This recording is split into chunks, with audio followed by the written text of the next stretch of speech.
And welcome back to the 2019 League of Legends World Championship at the State Farm Analyst desk, where we are counting down towards Mammoth versus the Unicorns of Love. Let's start with Mammoth. They are in the hunt for international success and to bring back oceanic losses from extinction. Mammoth have put together the best players in the OPL, and this is the moment of truth because Spawn, your boys have struggled for a long time. Yeah, absolutely. It's been a while since Oceania has been able to make a splash on the international stage. In fact, you have to kind of go back to IWCQI times when the Chiefs Esports Club was playing. However, this is the super team that a lot of people have been waiting to make it to the international stage. It was kind of an upset when they didn't win Split 1 and the Bombers came. And now with brand new rookie top laner, 17-year-old Fudge, this is a team that is looking to do some serious damage. Yeah, and this was a team that in the regular season were actually tied for first place, fell down due to a head-to-head, but then roll into playoffs as the second seed, cruise through Order 3-0, then 3-0 up against the Chiefs as well. Was it cruising? Is that what you're going to call it? 3-0, I call that a cruise.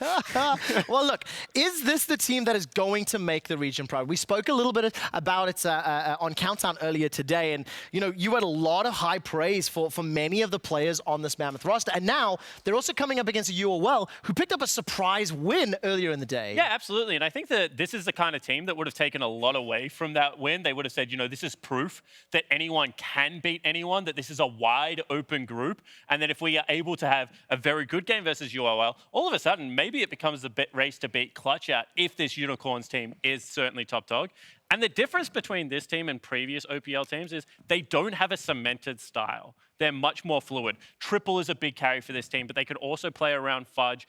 And they have a substitute top laner, which they did use for a lot of the games, in which case, when they play top boon, they do play heavily around bottom lane. So I think that a lot more options for this team than maybe previous Oceanic lineups. Okay, give me a little bit more information on Triple, because you've said he's the star, you've said he's the surprise player. I am looking down some of his win-loss records, like 5-0 on Vladimir. Yep. I want to see if that's going to come up. 3 of them were against Order, by the way, which is really nice. This is also against it. He's a really good laner on Vladimir, which I think is surprising. He's actually quite aggressive on the pick, does use it to push up a lot in lane and team up well with Babip. And then as far as team fighting goes, Triple's always just been known as this team fighting monster that picks his moment very well in games and can take over. It also varies a little bit from the rest of the squad, right? Because Triple will go out and win his lanes, whereas the rest of his team isn't super focused on powering through the laning phase. It's more about getting into those later game fights. Okay, let's move on to Unicorns of Love. I'm hearing that Picks and Bans is getting close to being ready, as well as the introduction. Unicorns of Love, they pulled up that massive upset win against Clutch. AHaHaCiK came out the gates swinging heavy and hard. Boss had some fantastic outplays, and it was a shock, but a pleasant one. And it was in a way that you were hoping UOL would play to win. Yeah, not looking at draft right now, just in terms of individual play, I think Boss performed very well with multiple outplays. He didn't smash Huni in lane, but he absorbed a lot of pressure, which we knew was going to be thrown his way. And then AHaHaCiK out of the jungle, we expected him to be good, but I still think this guy's the best jungler in his group for sure here. He was super active in the early game, and Path to be able to find all these plays and put UOL in the lead. And now you do have to talk about draft, because they actually had a very good read on what Clutch wanted to do as well. Forced Huni away from his big picks in the Gangplank as well as the Rumble, and then unlocked the top side of the map for AHaHaCiK. I said if Huni can impact the jungle matchup, this will do a lot to set Clutch up for success. Well, that didn't happen, and AHaHaCiK built a 2-level lead and just took over the jungle. Yeah, AHaHaCiK will run over games because he's a greedy jungler. The Unicorns of Love, they love to play through this guy and to enable him to carry. But this comes with some side effects. There were moments in that game where he's invading the enemy jungle without pressure in his lanes, without knowledge of where Lyra was on the map. And it's those type of plays that can catapult you ahead, or if you can be found out, be heavily punished. But if you don't get found out, this is how you generate solo leads. And I don't think the junglers in this group, Babip is also quite a passive jungler, will be the kind of junglers to punish this. We've got a Skarner main and a Sejuani main. Neither of those champions are chasing anyone out of the jungle. I'm actually super, super grateful that you brought that up, because when we were sitting on the desk, I know Jat and Medic called it out in the cast as well. Oh, he got away with it. Oh, he wasn't spotted. Ender, you were pulling your hair out at some of the invades that AHaHaCiK was doing, and Clutch just didn't see it. So hearing Spawn say that maybe Mammoth may not be aware, maybe Mammoth have to adjust some of their vision strategy or the communication in a way, but how much is that going to impact this game right now? Well, I mean, you can know that he's going to be crazy. You know he's going to be creative. We heard Huni talk about it, right? He said, this team, really hard to predict. But that means it's not easy to develop a strategy to like counter it. Yes, you can have better vision. You can try to track the enemy jungler more effectively. But at the end of the day, if Unicorns of Love have 3 winning lanes and a vastly superior early jungle matchup, it is all up to an AHaHaCiK to run wherever the hell he wants. But he didn't have 3 winning lanes. Bottom lane was a disaster. Should have been. Blue flash very early in that game. And that's what I was going to say. It comes down to destiny this game. Can the support of Mammoth actually help Babip kick him out of the jungle? Because this jungle invade is never just a solo style. We are about to find out in a moment or two, because we're not quite ready. I do have a few seconds more. I just want to zoom out really quick because we have spoken about the matchup. Some interesting picks. Ekko has appeared in both games, lost both games. The Heimerdinger showing up in the bot lane. I mean, are we expecting some more majors? And I won't give you a chance to find out. We're all set for Great game chat, 3. Trev. Let's leave it to Medic and chat. As we turn back to Group A, please join me in welcoming a team making their world's debut. Representing the Oceanic Pro League, it's MAMMOTH!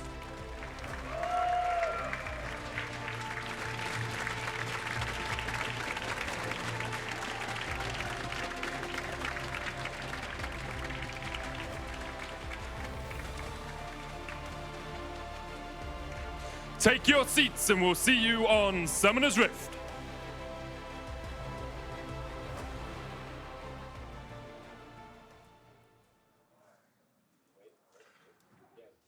And of course, as you say, Mammoth making their debut here at Worlds, the OPL team coming out. The team that really dominated the regionals was expected to come here against Unicorns of Love, who beat out Clutch earlier on. Yeah, and I think Spawn pointed it out on the desk. As far as the OPL representatives, so many times there's been this really close race in the OPL playoffs, and then when the team arrives there and loses, everyone says, why didn't we send the other team? Yeah, but the fact that the last 2 rounds of the playoffs for MAMMOTH were decisive, 3-0, 3-0. This is exactly who they want to send. Triple with the strong laning phase. Fudge, their 17-year-old top laner, second youngest player at the World Championship, but has come out in the really only few months he's played pro and looked very good. So overall, they're actually happy to be in this group. It's a tough road for any Pool 3 team to try and make it out of here. And with how strong Unicorns looked in Game 1, it's going to be tough. But you never know how good these teams are going to be until you see them play on stage. That's the thing. We talked about it in the last game. You know, Dead Nation Focus Me dominated their region, and then Splice were able to take the win over them. Here, we've seen Unicorns of Love just beat Clutch, but Mammoth are dominant in the OPL. Will this be the year where the OPL really rises up and starts to challenge for those play-in knockout stages? We are into picks and bans. Mammoth on the blue, Unicorns of Love on the red. Kiana band, Pantheon band. Nothing too surprising as of yet. Yeah, the only thing that's a little surprising to me is the amount of blue side Kiana bans we're seeing. Usually if there's a pick you always need to ban, red side ends up being held with that burden, which is what we're seeing with Pantheon. And yeah, you're checking your notes because the Kale ban comes out for Mammoth. I can talk to this a little bit. Okay. It is something that has been played an increasing amount by some of the pros in solo queue. The fact that Kale now gets range at level 6 means it's much more viable. I think we will see it at Worlds. Didn't expect to see it as a blue side ban, but there you have it. Yeah, not something we've seen from Unicorns of Love during the regular season, but as you say, those changes came after 9-16, so that's perhaps why it has been banned out here. The Morgana removed, Rakan and Vladimir taken away. Instantly, the Syndra that we have seen banned in our first 2 games gets locked in. Yeah, time to flex it as well. It's not like King is foreign to playing non-marksman in the bottom lane, has played 4 Sona games, and some are also a Swain, so very possible we get to see that Syndra bot lane. See if that was what the most decorated player in the OPL wants. 5 championships under his name as King. With the Renekton being locked in here, expect that to go up towards boss in the top lanes. Played that 5 times this split, 3 and 2 on it across the course of the regular season. Yeah, and Unicorns going to be riding so much confidence after that decisive win over Clutch, where they actually defeated the mid lane Renekton and the jungle Ekko, but willing to just throw down the power picks and run it back. Usually it's if you can't beat them, join them, but here it's if you beat them, then join them. And take them and do it yourself. We'll see how effective an AHaHaCiK can be on that jungle Ekko. We heard from the analyst that's just how strong he was in game 1, how much impact he had with some of those invades, and Ekko, of course, a very elusive champion when you try and catch onto him. It would be pretty effective at getting out of some of those fights. And now Mammoth hovering over the Gangplank.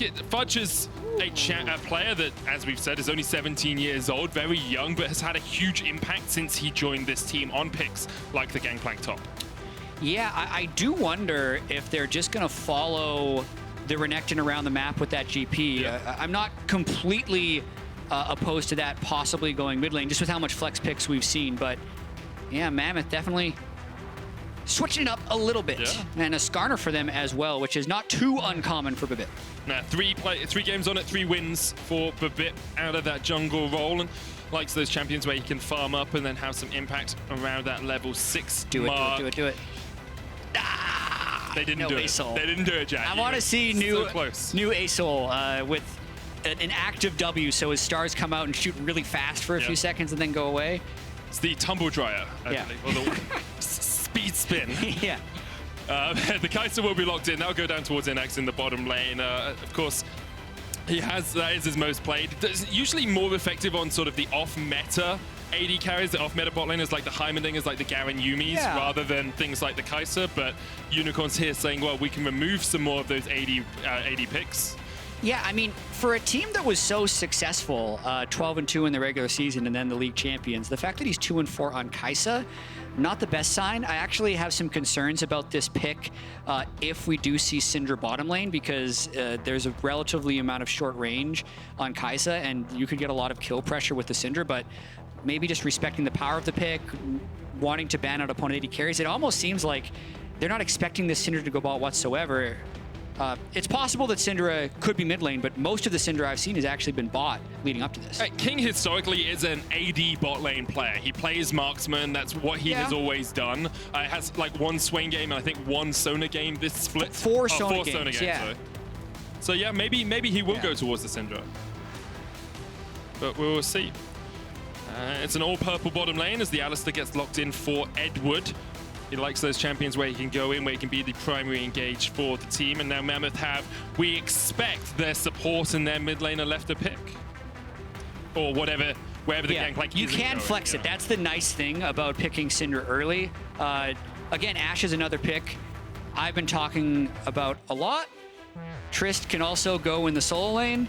Unicorns of Love know all about that, and they're just cycling through everything to confuse us. Don't talk about hovers. Yeah, Nautilus is locked in here for Mammoth. They will be taking that down towards the support role, we expect. Could, of course, go mid. We saw a little bit of Nautilus mid with AP, and the Tristana is the next hover that you've told me not to talk about, but I'm going to talk about it anyway. As you say, could be in a solo lane, could be mid Tristana here, so still a lot of flexibility on the side of Mammoth. I mean, I think it will be. I think it will be mid Tristana or top Tristana. I think it's a flexible solo lane pick, and we know that it's good against Renekton in the absence of jungle intervention, which we actually got to see Nomanz beat up on Damonte with that pick.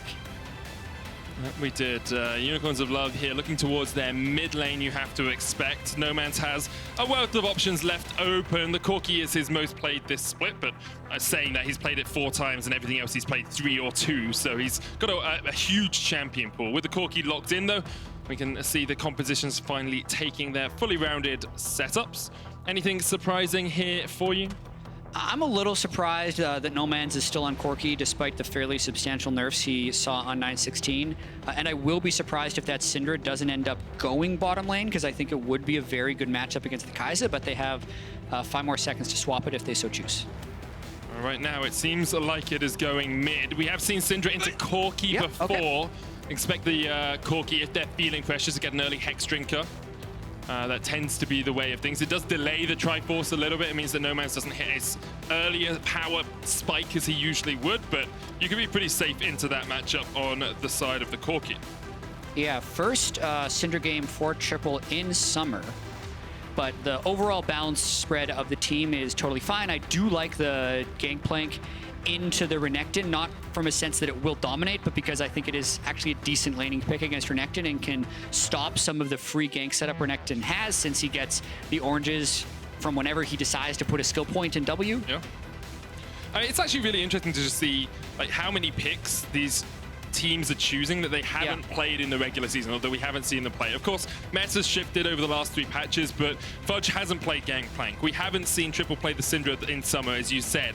King hasn't played the Tristana in summer. Destiny, he is on the Nautilus. Well, that is, you know, he's played it a couple of times, but they are lesser known picks for these teams, and it's surprising a little bit to see you come into Worlds and play something that perhaps you haven't played consistently across the split. Yeah, and I think what a lot of them are doing, as I think now that we're basically 10 years into competitive League of Legends, is teams are getting better at actually being flexible, and I think they're trying to put more thought into the overall team composition rather than just, yeah, I'm a really good X player and I'm going to play that way.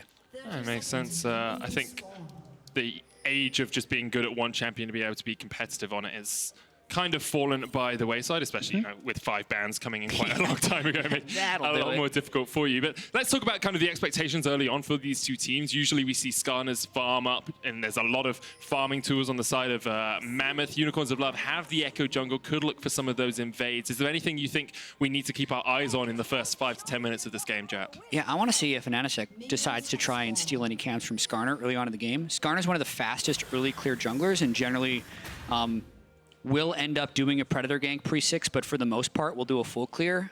If UOL has any type of guess of where he started, knowing how aggressively we saw invades from the UOL jungler in game 1, we could see something for that, and I want to track it. Well, make sure our eyes are on the Ekko, who started down towards his blue buff. Red buff start for Babip on the side of Mammoth, who, as we've said, did really dominate the end of the OPL. 3-0 against Order, 3-0 against the Chiefs, who were a few people's picks to make it to the world stage. And after being, you know, they've had their ups and downs. They've been consistently okay, but then they really exploded onto the scene in summer and started to dominate. Was it Direwolves we saw at MSI? I believe it was. I believe you're right. I'm going to check my notes quickly, but I can't because I can't min-max my screen properly. I mean, this is Mammoth's opportunity to throw the group into total chaos. Yeah. Because if they win this, that means they'd be 1-0, UOL will be 1-1, and Clutch, the Pool 1 seed, would end up being 0-1. That would be that would be the spiciest thing to see. The dankest timeline, I believe, is what most people say there, Jad. But yes, I think it was Bombers, it wasn't Direwolves that we saw at MS. Oh, shoot. To correct myself. Yeah, I think it would be a real upset. As we said, like, yes, of course, your first game matters. Yes, of course, the first round robin matters a lot. But it's consistency that we want to see from these teams if they're going to challenge to go into those knockout stages, into their groups afterwards. And every team in this group has had claim on a group stage spot in the past if they haven't made it. You know, OPL is probably the region that has struggled the most to make it towards playing knockouts and really challenge, but we've seen teams like Albus Nox Luna make it all the way to quarterfinals at Worlds in the past from the CIS region. We've seen NA teams, Cloud9 specifically last year, make it all the way to semifinals after going through the play-ins. So every region represented here has a bit of a challenge, and we'll see if they can make it. Fudge wants it, as you say, but Boss able to flash away, and here comes AHaHaCiK. Bad timing. Oh, Fudge. Oh, Fudge indeed. He's dead, and AHaHaCiK will flash away from the tower, and first blood goes to the Unicorns of Love. That is exactly what AHaHaCiK wants. I mean, Fudge, I like the Moxie, trying to go for it on GP, thought he had enough damage, but when you trade your flash forward and burn so much of your health and have no idea where the enemy jungler is, you do set yourself up for that type of play. In terms of his actual lane, right now it's actually not as impacted as you think it would be because Renekton didn't get the kill. The kill did go to the jungler, and he can teleport right back. But now we're going to see if Ekko can take over the game. Watching this again, he's just trying to... He thought he had more minions on boss as well, but really just miscalculates the damage. And then, as you can see, shield comes in for AHaHaCiK. Gets the kill. Didn't need to go and steal camps. Instead, could just steal a kill underneath the Mammoth top lane tower. Boss going to come over here and make sure that that Scuttlecrab goes over to the Unicorns of Love. They have a slight gold lead, you know, 200, 300 thereabouts, and now Triple maybe pushed a little bit too far forward because AHaHaCiK, no flash on him, does have the Stalker's Blade, now can land the smite going forward. Boss coming in from the side as well. Triple's going to have to flash away, but the stun still connects, and the chase is on. The knockback with the Scatter of the Weak, tanking the tower is AHaHaCiK, but Triple escapes in the mid lane. Making sure to click that potion before the rest of the gank comes in. Does end up burning his flash and allow Nomanz to push that lane out, but very close to trying to break that one open. And what ends up happening is Boss was using his TP advantage to try and make that play happen. Now he expends it. Boss playing with the Ninja Tabi up towards that top lane as well, knows that Fudge does have the harass potential with the parlay. Gangplank just very easy to point and click on towards your opponent. So Boss says, well, I'll get an early Ninja Tabi to try and mitigate some of that damage. A lot of this early game now is going to be defined by how an AHaHaCiK goes through the jungle, where he's looking to gank. Yeah, AHaHaCiK is a different style in this game as well. He's not the one who's been hard farming. He's been ganking as much as possible early, converting one of them. And if we actually look at the gold, it is 2,050 on the Ekko and 1,950 on Babip. So 100 gold lead. Really not that much of a lead, despite being able to pick up that first blood. Of course, part of that is because Babip has been farming up. He has Predator on this Skarner. Expect a level 6 gank relatively soon. At the moment, he's going to go get his Gromp, the only camp that is available to him. One of only 2 camps available on the entire map. But now with top lane flash being down, with mid lane flash being down, Mammoth have to be a little bit safer. And you can see AHaHaCiK is positioning up towards top side, understanding maybe that Fudge could overextend here. You know, Skarner's still not quite level 6, and a massive wave crashing into the turret, so it's correct for Skarner to be here to cover Fudge, but it's definitely not correct for Fudge to try and make an aggressive play at this point, and just making sure he doesn't get duped. I think Fudge has shown us that he's pretty willing to make an aggressive play if he wants to. Didn't need to, as you say. Oh, a little bit of a knockback there from Edward, but Destiny can just push Edward might forward be here. in trouble. Might have to There's flash. the dredge line. Edward might have to flash, as you say. The Ignite coming in. There's the flash away. Destiny had to burn a flash of his own, and Innaxe trades back on the Kai'Sa. But once again, it's Edward just being too far forward, too aggressive in some of these plays. Yeah, completely agree. That was very close to being a kill. However, Mammoth end up burning more summoner spells in that overall engagement. So that's one of those things where if you judge the result, it was fine. But if you think about the process, it was definitely not worth it. I'm a big fan of results-based analysis. I think I've learned from Twitter that that is the best way to evaluate a situation. I mean, you're always right. Yeah. If you use results as your main metric. dictator of success. So early on, let's have a look at some of the results of this laning phase. A bit of a CS lead for Triple in the mid lane, about 10 farm ahead. Bot lane is in King's favor as well. And across the board, you know, Mammoth have been able to mitigate some of the gold deficit they would have from the first kill by just having more CS than their opponents.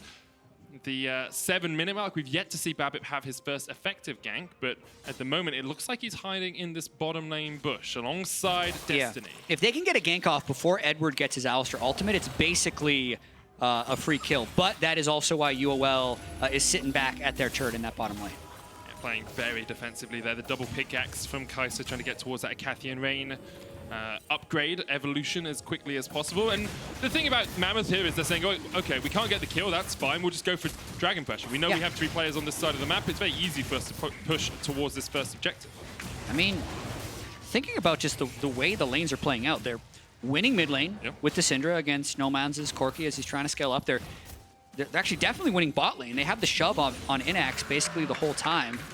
But it's this top lane that's going to be pushed in that UOL is trying to capitalize on. Ekko very good at turret diving once he's 6. Teleport coming in. Fudge still has the flash. Boss trying to put the damage down with the Dominus. And AHaHaCiK going forward. Careful for the ult! Chrono break back, but Fudge was just at the edge of it, and now AHaHaCiK will pay with his life. Triple gets the kill, coming in with a TP.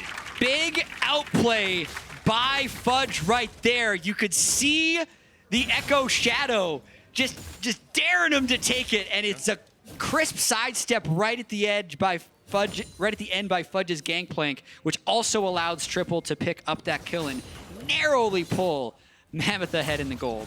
Good TP call there from Triple to join the fight. They knew something was going to happen. Mammoth have been playing all down towards the bottom side of the map, as we said, taking the Drake, looking for the gank bot.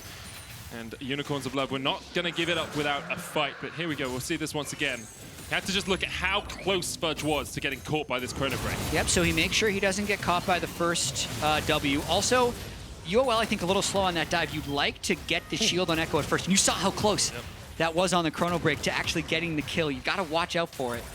And I think this now kind of asks a bigger question of what does UOL do? Because they're getting pushed in mid. They're getting pushed in bot. The lane they're supposed to play around was that top side because Fudge burned his flash early and gave over kill. But now that that gank has failed, it's actually Mammoth who's able to make the next play. They have flash ult on Skarner, and if they pull that off, they could take the first turret and start having an advantage.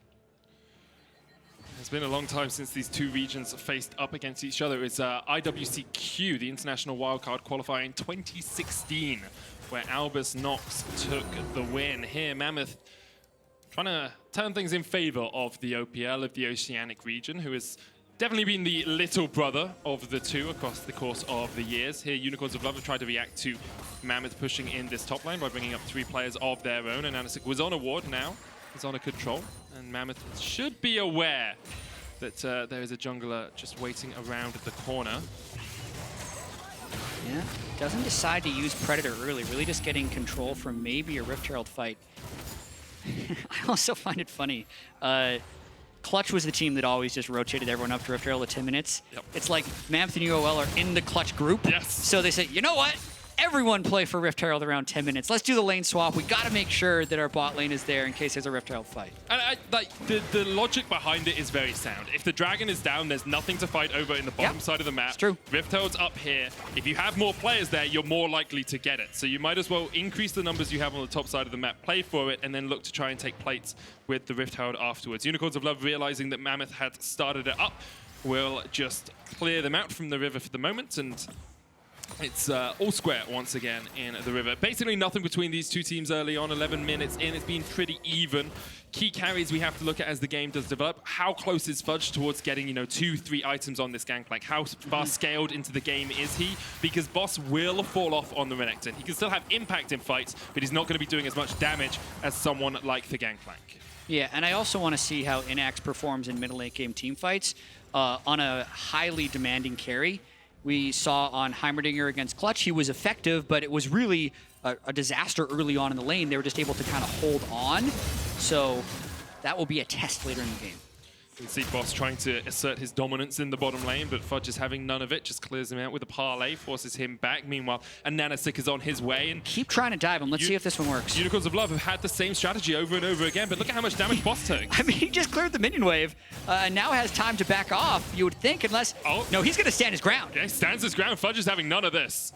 He's not going to bow down under the Unicorns of Love charge, and Boss and AHaHaCiK just both limp away back towards their tower. Yeah, Fudge, considering he's 17 years old, first time on an international stage, he's... Yeah, especially when he kind of opts into getting first blood with how aggressive he went early to not tilt after that moment. I do think that it is actually UOL who is pressing too much on these Gangplank dives. They're not in sync. They're not crashing with the minion wave. I mean, the way you want this dive to work is either the Ekko... Generally, the Ekko would actually go first, pick up the shield from his parallel convergence, then he gets turret aggro. At a certain point, you're going to force the Gangplank W. Then you would stun on Renekton, Ekko would ult back out, and it's like a clean dive. But they've never been able to sync it up with the correct minion wave or even the correct W placement. So not the best synergy between Boss and AHaHaCiK. And Fudge now has his Trinity Force on that Gangplank, so it's going to be even harder to take him down without him returning the favor onto either Boss or AHaHaCiK. Top lane is the place that most of Mammoths are playing. Not really being able to crack this Rift Herald as of yet, but you can see Babip's here, Triple's here. Everyone from Mammoth is really focused up towards that top side. And I wonder what Boss is going to do. He looks like he's going down towards the bottom lane once again, but it feels like the Unicorns of Love want to up the tempo just a tad, and Mammoth are very willing and content just to lay back, because they do have very good scaling in the form of the Syndra and the Tristana. Yeah, and even after UOL beat Clutch in game 1, Edward tweeted about, hey, we normally play a lot faster on stage, gonna look to fix that for our next game and get back to our aggressive tendencies, but the opportunities haven't really been there, even though they're trying to force stuff, as Mammoth is playing quite defensively, especially around the GP, and just setting up and not taking too many risks. Do you feel like the Unicorns of Love need to force stuff? Are they on a clock, on a timer? Because they do have some good scaling options, and the Corki and Kai'Sa work well in mid-late game team fights. I think it definitely depends on the execution. I don't think there is a hard lose if they hit a certain point, just because they have Kai'Sa Corki, right? But then the other team has GP and Tristana, so it's it's a bit of a wash in my opinion. Oh, Destiny did have to flash away just a moment ago. Here comes the Valkyrie. Edward flashing forward, triple cord out, can't get away. The suppression comes down, but that's not going to be enough from Babip. He's going to have to run back towards the tower. Fudge has teleported in as well. He's in the midst of 5 now with the cannon barrage coming down. King jumping forward, trying to get to Innaxe, who flashes the wall. King flashes after him though. Will take him down now. King needs to jump back across. Boston and AHaHaCiK on the chase, and Unicorns have won the fight. They destroy Mammoth in the river. And it actually ends up being a 2-for-2, all things considered. 2 for 2? Yeah, because Babip walked away. I think it was 1 kill to 1. I thought Babip went down. That fight was a mess, though. So absolutely possible for that to happen. But UOL wins the fight in the sense they have map tempo. But once again, Mammoth doesn't want this to stop. Triple's back. He could go for it. And AHaHaCiK does have the ultimate here. Boss going to look to slice and dice across the wall, but the Scatter of the Weak hits onto an AHaHaCiK. He has to jump back. Nomanz in there. Boss off towards the side already, and AHaHaCiK is falling. The Rift out so low. Babip here has the smite. Should be able to secure this pretty easily. We have crested the 14-minute mark, so those turret plates aren't the target, but the Rift Herald will be taken. Mammoth with about a 400 gold lead coming out of the back of all that.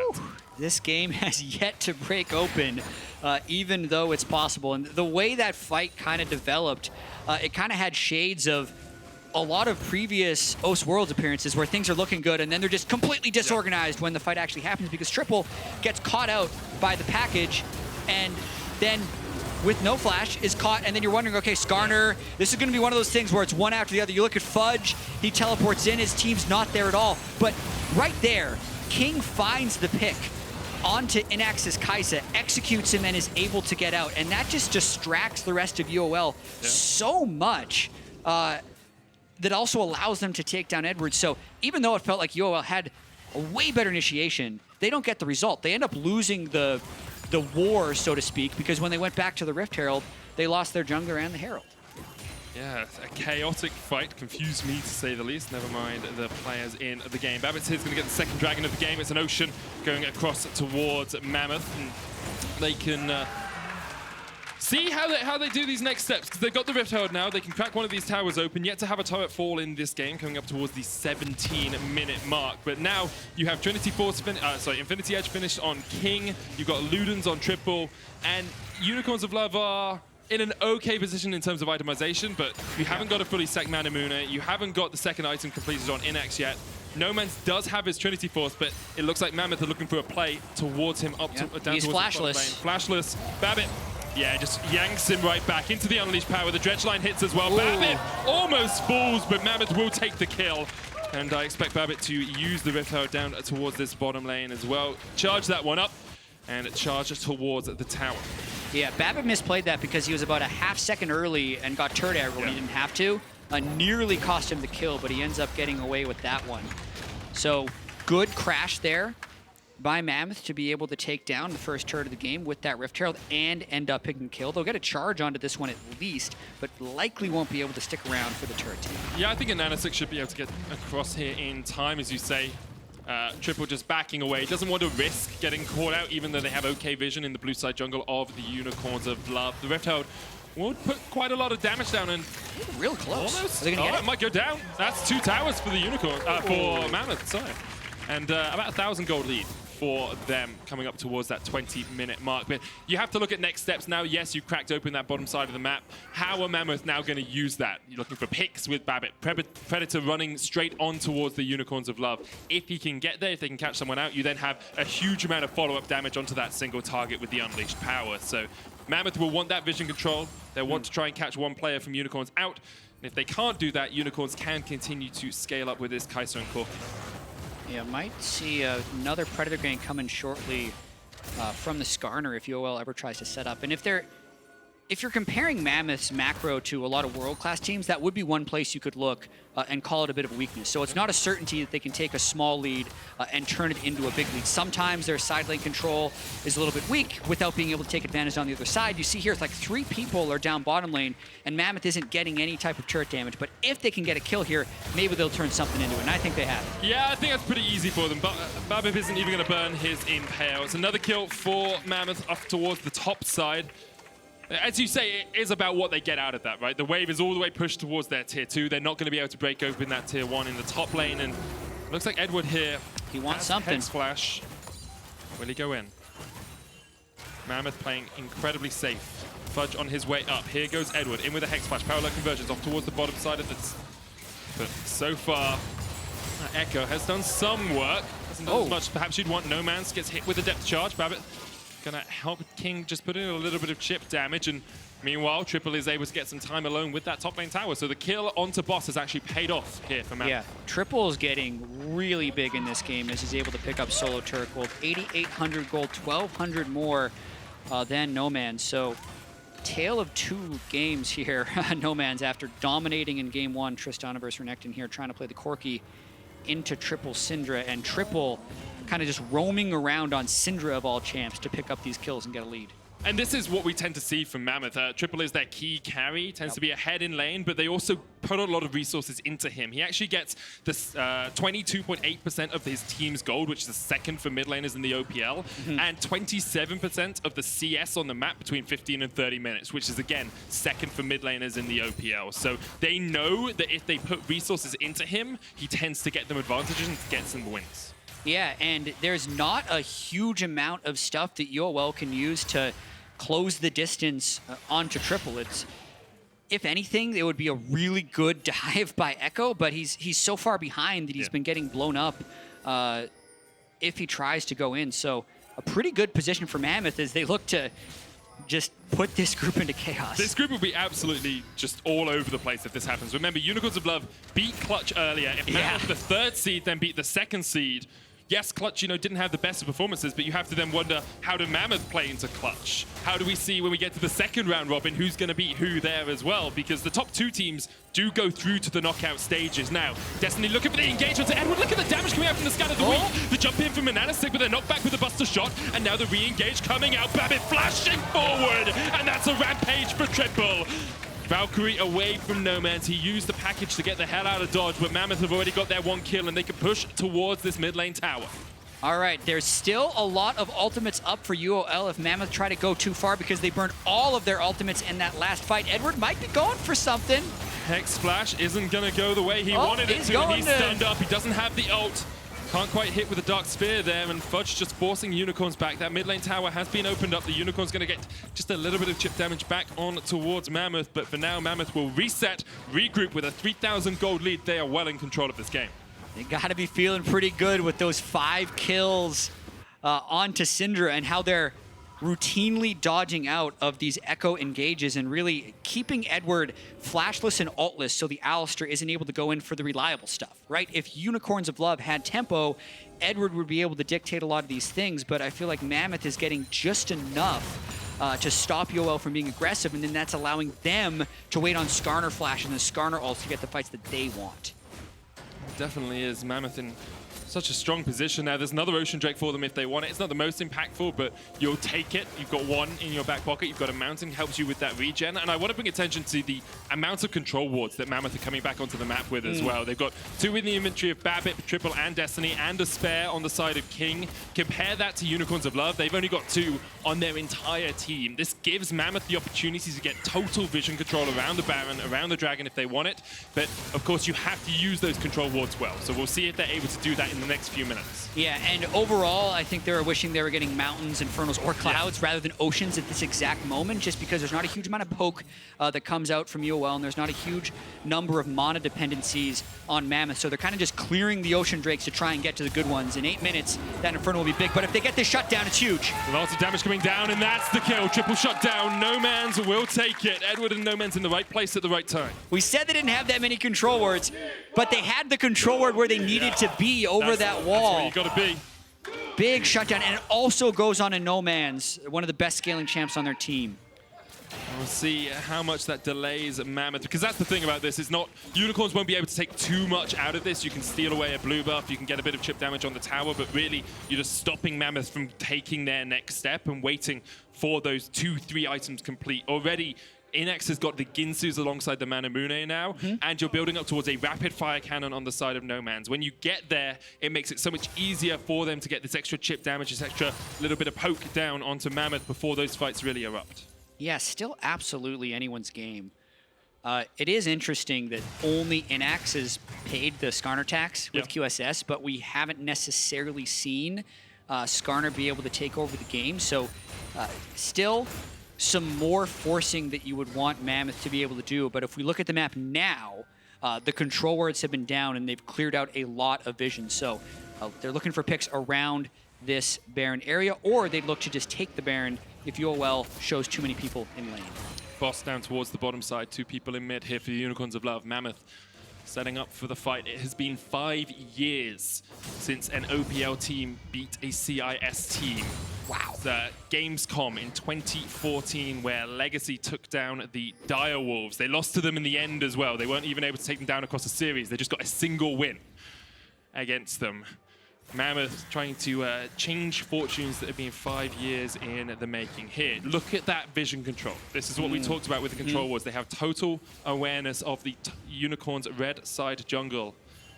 And now we'll see if they want to pull the trigger on the Baron buff. Yeah, and there's actually no way for UOL to scout other than a Kai'Sa W right now, especially once Mammoth gets this mid priority. And then the Kai'Sa W is down. They could start it if they wanted to. It would be unlikely that UOL doesn't scout for a little bit, but yeah, they're going to try and catch UOL while they're scouting. They are. Mammoth on the front line. Babip's going to pull back Edward. Edward's not in the best of shape, still lands the knock-up. The Unbreakable Will's doing a lot of work, making him very tanky here, but Fudge flashes in. He's exhausted straight away. King takes down Edward, and there come the kills, rattling through one by one. And an AHaHaCiK is down, and here goes Boss into the middle of the frame, but he will fall as well. It's a double kill, and King is not done. Almost take down Nomanz, but the Hex Drinker shield is enough, and now Innaxe can turn it back around, and King overstepped, overstayed. Too much greed from the bot lane up from Mammoth means that he will fall. It means that Mammoth cannot do the Baron. It means that Mammoth cannot close out the game yet, and Unicorns will be able to hold on to hope. Baron was guaranteed if King stays alive there, but he was thinking about the ace and taking over the game. He's their damage for the Baron that they needed. Gets outplayed when he goes in for the flash rocket jump at the very end, and that is something that could potentially tilt Mammoth after making what could have been a game-altering play. So they had set up this vision medic for the last 5 minutes. It's all we've been talking about. They get so much damage on Edward. They make it so UOL can't engage on the fight. They kill Ekko with the beautiful Syndra ultimate. And then, right here, it's actually 5v2 with double ocean and a mountain if they just turn. But heals are still up on Innaxe. It keeps Nomanz alive, so the execute doesn't kill him, so the rocket jump doesn't come back, and then Innaxe is able to kill him. They're going to reset this Baron vision and try for it again, but... They just go straight for it. Let's see if they get it. So Boss is teleporting in. Unicorns of Love trying to make their final stand, trying to make the final play. Nomanz hoping going to get forward. in for a steal. Hoping for a steal. They don't get it. Mammoth secure it. The Oceanic representatives take the first Baron of the game. 23 minutes in, they have a 4,000 gold lead, and now it's 5. They group up mid. Babip going forward. Boss does have his own flash. Will get away. Babip decides not to chase. There is an Infernal Dragon in 30 seconds, and it looks like Mammoth are going to play through bot lane and go for that Infernal afterwards. And King can exhale. He's like, all right, I didn't throw the game. I didn't stop us from being able to win against the LCL for the first time in 5 years. Now the game is basically at the point of the one team fight into the Baron. They will just wait for this Infernal Drake, make sure they have 4. They'll still have enough time to try and make a push with this Baron. But they will. It's a little bit of time just ticking off the clock of the Baron buff. Of course, you want to be as effective as you can with it. Getting the Infernal is great. I expect them to then look towards breaking one of these inhibitor towers. The resets will come through. We'll see Kings at currently at 3 items, going for the Runans, and then the Hex Drinker here on the Tristana. Not too often that we see Runans, but definitely makes sense when you want to get that AoE damage down in team fights. Yeah, maybe going for, I don't know, a little bit more wave clear. He already has the Hex Drinker for the defense. There's potentially multiple melees he'd want to be shredding. Usually the rubric I use for if Hurricane is worth it is if they have 3 melees, you would pick Hurricane. I don't necessarily consider Ekko a melee, so this is a time where maybe I would say go with the Phantom Dancer or the Static Shiv, but really all the Zeal items are decent choices. Definitely is. And you've got Sterak's and Trinity Force complete on Fudge. Powerful combination on the Gangplank, not going towards the full damage Gangplank that we sometimes see with the Phantom Dancer second item, but continuing just to scale up. 3 items on triple as well. Mammoth trying to shut the door in the face of the Unicorns of Love here. 1.5 minutes left on the Baron, but still we haven't really Haven't really seen them up the tempo yet. This has been a slow Baron. 2,500 gold gained off it. Yeah, I don't expect these teams to be like perfect with their Baron buffs, especially kind of knowing what's at stake, having 4 games to decide whether or not their season was successful. They are probably just going to clear the outer turrets, and I'd be a little surprised if they're able to actually pull off an interior turret, unless we saw Skarner get a pick onto Corki or Renekton in terms of importance. Then they'd be able to push for a dive. Still only 2 QSSs on the side of Unicorns. They've got 1 on Innaxe, 1 on AHaHaCiK. Neither Boss nor Nomanz has decided that they want to pay the Skarner tax. The mid lane tower will fall, and as you say, doesn't look like Mammoth are going to go any further with this push, willing to wait it out. There's an Ocean Dragon in 3 minutes' time. Basically, 3 Ocean Dragons gives you about a Warmog's worth of healing. So wouldn't be surprised if Mammoth just want to delay the game a tad, wait for that. But right now, Destiny may be looking for a flank position. Nomanz on the front line has the package, but a special delivery of Destiny might be coming in here. Package doesn't get him away. Nomanz doesn't click his W, and Mammoth happily accept the kill. And AHaHaCiK's going to jump back in, but he is immediately done for. Edward yanked back into the team, yanked off the Summoner's Rift. It's a double for King. It's too easy for Mammoth. They're pushing in for the win. Yeah, we said Nomanz, well, as long as he doesn't get caught by the Skarner ultimate, they're going to be able to wait out this Baron, but he does, and it looks like Mammoth is going to start this group stage 1-0. Boss trying to do what he can. Triple's flashed in. Innaxe locked up, and he's going to use the instinct already. Triple's down, and now Boss falling down very quickly as well. He gets the double kill. It's on King. He now needs to put the damage in, but Unicorns of Love have been able to defend. They might hold. Boss going to heal up. It looks like they might hold, but King is on the Nexus towers. That Tristana has a huge amount of damage. He's on the second now. Boss and Innaxe going to step forward, and Mammoth cannot close it out. They went too deep. They went too greedy, and they can't close the game right now. It ain't over till the Nexus falls. Boss comes in with the clutch double kill to keep them in this game, and you always wonder how nerves will factor in after those things happen. So far, Mammoth has always answered the call, but that felt like it should have been over. It definitely did. Mammoth were knocking on the door. Triple flashing in at the end here. I'm sure we'll see it again, but here, this is just Nomanz not pressing W. Yeah, he would need to press W now, because once that hook lands, it is a CC lock for the duration, and he did not have the reaction time of that hook from Fog. And then an Ekko that's behind is just a sad dude, because even if he can ult back, it's just into the other team anyway, and he dies. So here, with the 3 kills, you think, all right, it's for sure done. And honestly, I was ready for the Nexus moment at this point. Let's watch again how Boss's Renekton is able to pull this off, because you don't expect him to be able to get a double kill. I think Innaxe got a lot of damage down well, and his Triple, who actually flashes forward going for the execute, misses it in turret range.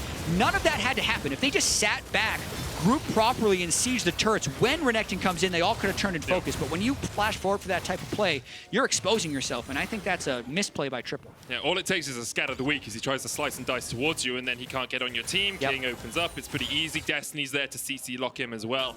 Edward has snuck into this top lane bush as with 40 seconds left on the Baron. Unicorns of Love are trying to see how they get back into this game. It's still a mountain for them to climb. They are 6,000 gold behind, 4 dragons to 0. Fudge has got his Essence Reaver now, and Edward's still in the flank position. Do you wait here for 30 seconds? Do you wait here until the fight begins? Yeah, he's going to wait here for a while. I mean, cows are used to being out to pasture, so that's maybe he's cosplaying. I don't know what he's going to wait for. He's going to be going for a flank here as UOL is going into River, and it's...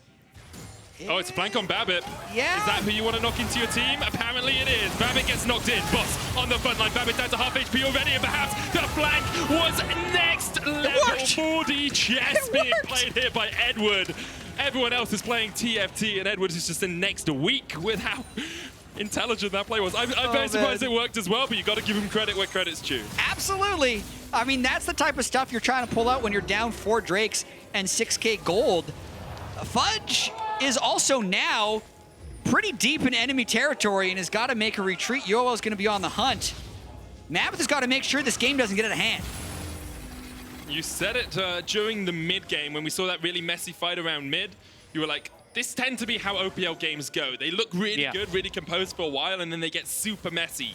That was super messy. Part of that is Unicorns of Love making it as messy as they can with Edward getting the flank position off, but then Why is Fudge behind enemy lines? Why are they playing like this? Just set it up once again. You've got mid in here. You can push for the Ocean Drake if you want it. Make sure the Elder Drake is a win condition. Then go towards the Baron. You can be in a very good position here as Mammoth. Yeah, I think Fudge's Gangplank has looked generally strong. King is hitting close to full item 80 carries, and they do have the Drakes and gold leads. So Mammoth would have no reason to panic.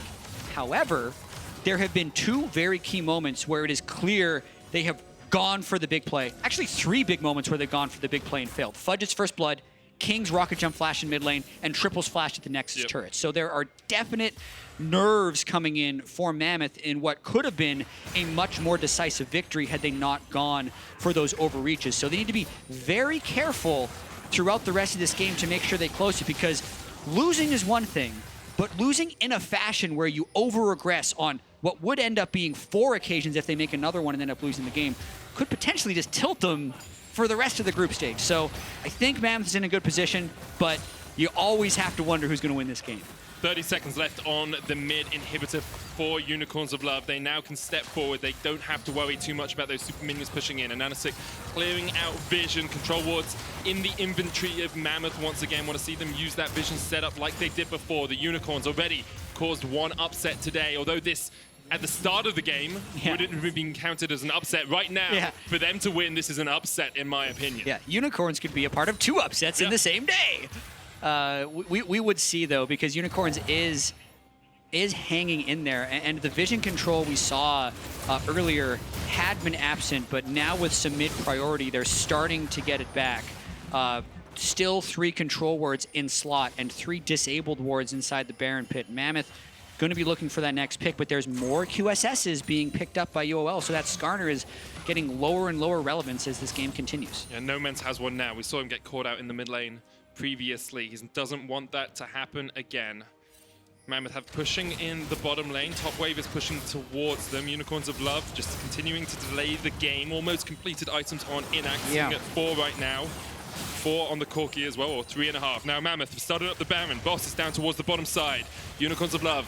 Do they fight it? King hit a ward, so that revealed him temporarily, and UOL know they're on this Baron. Here we go, Baron being started. Mammoth just turned straight onto Boss. It was a bait. They was a bait. Mammoth, that was beautiful. And Boss has to slice and dice his way away. Edward in the middle of all of Mammoth now as they try and take the fight. But look at the damage onto AHaHaCiK. He's done. That's 3. Mammoth with an absolutely beautiful play around vision. You were confused. I was confused. But Mammoth knew exactly what they were doing. They ace Unicorns of Love. And they will not make a 4th mistake today. They are looking for that next. Surely they kill the Nexus this time. Yes. I'm willing to say they're going to kill the Nexus this time, Medic. What a way to end it. Hitting the ward and then immediately pulling off to catch the flank TP from Boss. Sets them off on the right foot for this team fight, and they will win their first game of the play-in stage. 5 years in the making. Mammoth take down Unicorns of Love. Their first win, and what a group we have now in Group A.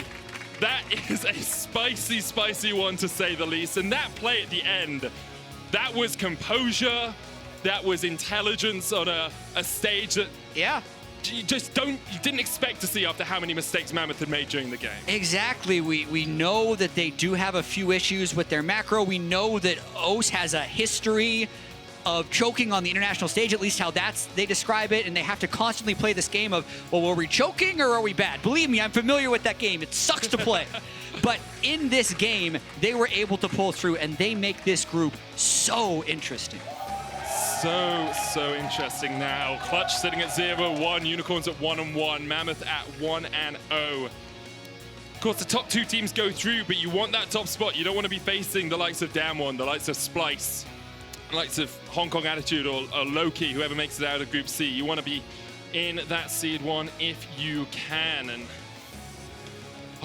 Sheepy looking at it from behind stage. There were moments that one hurts. That one hurts. Because there were moments in that game where you thought you were coming back. Yeah, Medic, we've been talking a lot about Mammoth because the upset is the story. But thinking about UOL, they were the upset story an hour and a half ago. Yep. So really, it's almost one of those classic letdown games where they see Clutch as this opponent that they need to beat to prove themselves, to get first in the group, and then to immediately run into the Mammoths and take their first loss of the group stage, effectively almost canceling out the advantage they would have had from that clutch game. In Sheepy's face, I could feel like I could see it in his face there. It just makes the rest of this group so cool. And as much as we talk about double round robin, that's still only 4 games that you actually get to play. If you're losing one of that, it's 25% of your games just down the drain. And it's very tough. That's what the world stage is like, you know, that you have to perform in every single game if you're going to make it far at Worlds. Oh, okay. So just thinking about the rest of this day, we're going to get to see MAMMOTH versus Clutch as well. That's still the game that's left in this group later. So definitely stay tuned for that one, because that gives MAMMOTH the opportunity to be top in the group. Is it Tanner time or is it Tusks up? That's the question. Yeah. That's MAMMOTH's expression, by the way. I didn't just make that up. You could have. I could have. No, but it's real. Raise your koalas, I believe, is the general OP spam. NA will be waking up. Yes. So it'll be closer to Tanner time, effectively. Yeah. Right? That's a good sign for Clutch. If they usually scrim at 10 in the morning, we're getting towards that point where it's going to work out for them. Yeah. We'll see. We'll see if Clutch can sort of overturn some of the misfortune they had earlier in the day. Because Unicorns played that game very well, but there were some very obvious mistakes from Clutch as well that I'm sure they wouldn't have wanted to make. Yeah, absolutely. I mean, we're definitely seeing day one jitters from a lot of these teams, but we're also seeing some really big plays. Like, teams have definitely came to make big plays. They've came to bring out crazy picks, Heimerdinger, and most of those things are being rewarded as well. So I can't wait to see more. Well, we'll keep seeing more, but for now we're going to hand it over to Dracos, who's standing by with King. Thank you very much, gentlemen. I am now joined by King. King, when we saw the group draw, as OPL fans usually do, it was doom and gloom. Pretty much every time when it comes out. However, showing up, smashing Unicorns of Love, feels like it set you guys off on the right foot. How do you guys feel about the team performance? I sort of disagree with that first part. I think that group draw was one of the better ones that we could have got. Yeah, I thought Unicorns were probably going to be the best opponent we could get for the pool too. And I think we showed that, we're good against them. Yeah, and I mean, it definitely did. I think there were a few moments, a few hiccups, but otherwise it seemed like smooth sailing for the team. Yeah, we know what I'm talking about, Mr. Buster Shot. But focusing in, you've played with guys like Destiny before, guys like Triple, and it's never really worked out. It hasn't transitioned as well to the international stage. What makes this team, what makes MAMMOTH different? I think we have a lot of, our team's very well balanced. People think Fudge is going to be like the carry player for our team, but I feel like everyone in our team is like really strong. I think as opposed to the previous Star Wars rosters, we don't have a very okay, this is our key player. You guys can just target him and shut him down. But I think everyone on our team is really, really good. I think that's the difference between this MAMMOTH roster and the other ones. Shows a little bit in the Gangplank dives top and the team fight coordination that we saw coming out from you guys in the end. And now, not to build the hype train too much, but as a final question, is this the year that we finally see the OPL, not the Bombers, not the Chiefs, not the Direwolves, but the MAMMOTH, make it into the group stage? I think this is the best chance we have. This year is the best chance we have, yep. And I think we definitely have what it takes to make it there. And that's exactly what I wanted to hear. Thank you so much, King, for taking the time. We'll send it over to the analyst desk to break that one down further. Thank you very much.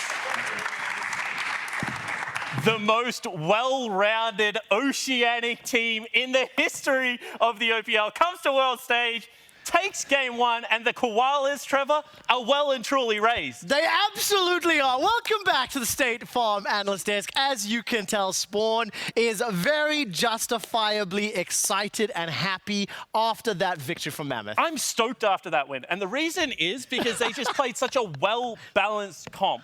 As we said, this team can attack you in multiple ways. However, it has been leave it to scaling, but with a more proactive mid laner, with the aggressive support coming out.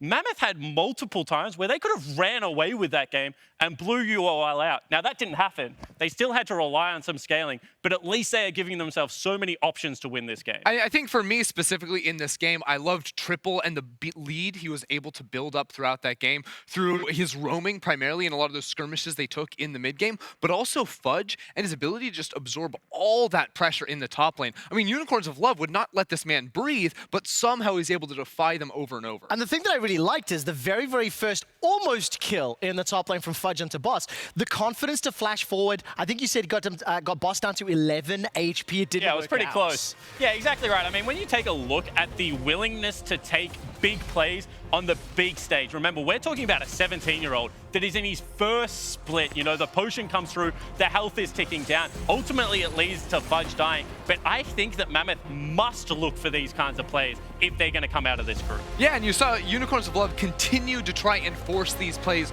on top of them. And this play in particular, I think, was actually a huge miss by them. Nomanz was recalling, and he had the opportunity to try and pick up a package, maybe TP into this fight.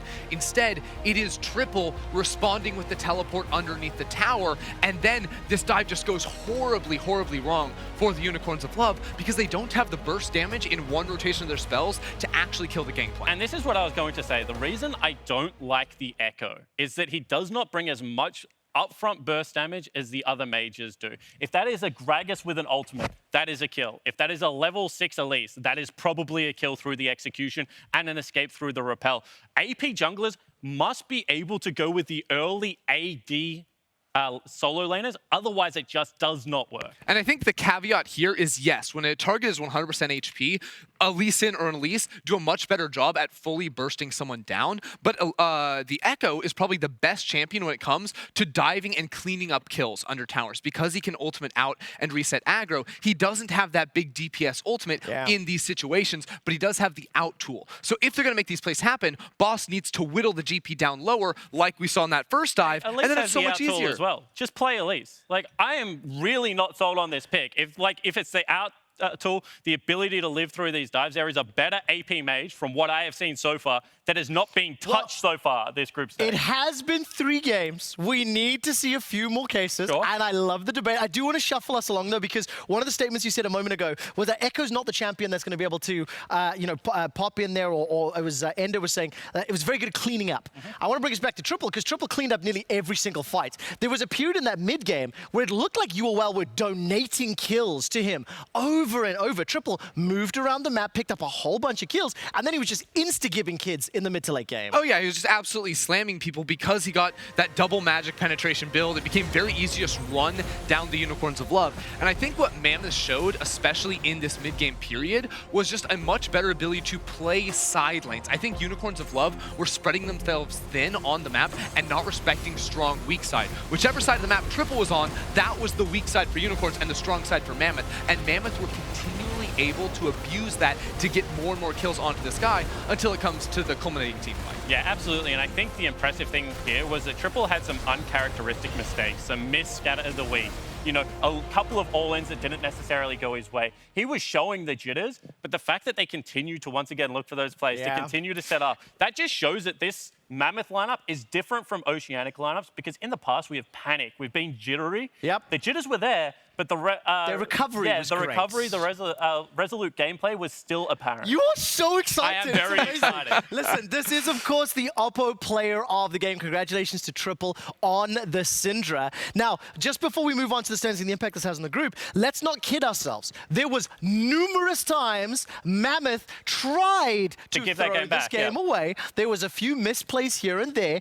Also, Unicorns of Love did not have the same sort of early game impact, or they didn't really have that same aggressiveness. I think Jack called it out in the game as well. Edward is even tweeting saying, we want to pick the tempo up. So both of these teams still a little shaky, maybe still finding some of their legs here in day 1 of the play-in stage. But that was the 3rd ever win for an Oceanic team that has competed in play-ins. Oceania has played in the play-in stage 3 separate times, and that was only the 3rd ever win. And Mammoth will be playing Clutch Gaming later today. They might be able to double the Oceanic wins forever if they can take down Clutch later today. Also, potential stat check. I think if you go back, a lot of the other ones are also day 1 first game wins as well. So it's not over yet by any stretch of the imagination. Let's take a quick look at those standings, because as I've already mentioned, 1-1 for the Unicorns of Love, 0-1 for Clutch, and now Mammoth sitting at the top. They will play Clutch in a couple games. Who would have thought that, you know, again, there's still the Mammoth Clutch game, but that right now, Mammoth at any point, we're going to be #1 in this group.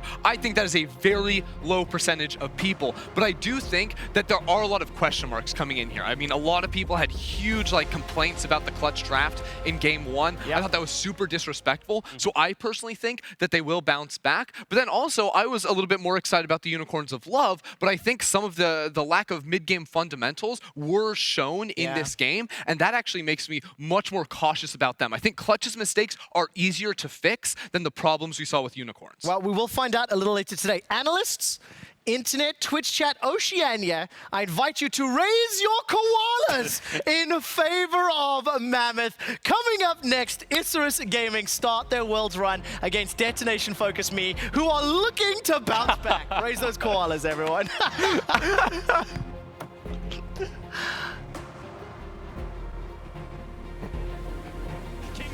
Trying to get to Innaxe, who flashes the wall. King flashes after him, though. Will take him down now. King needs to jump back across. Boston and Analyst on the chase, and Unicorns have won the fight. Edward's not in the best of shape, still lands the knock-up. The unbreakable wheels doing a lot of work, making him very tanky here, but Fudge flashes in. He's exhausted straight away. King takes down Edward, and there come the kills, rattling through one by one. Package doesn't get him away. Nomanz doesn't click his W, and Mammoth happily accept the kill. And Analyst's going to jump back in, but he is immediately done for. Edward in the middle of all the Mammoth now is to try and take the fight, but look at the damage onto Analyst. He's done. That's 3. Mammoth with an absolutely beautiful play around vision. You were confused, I was confused, but Mammoth knew exactly what they were doing.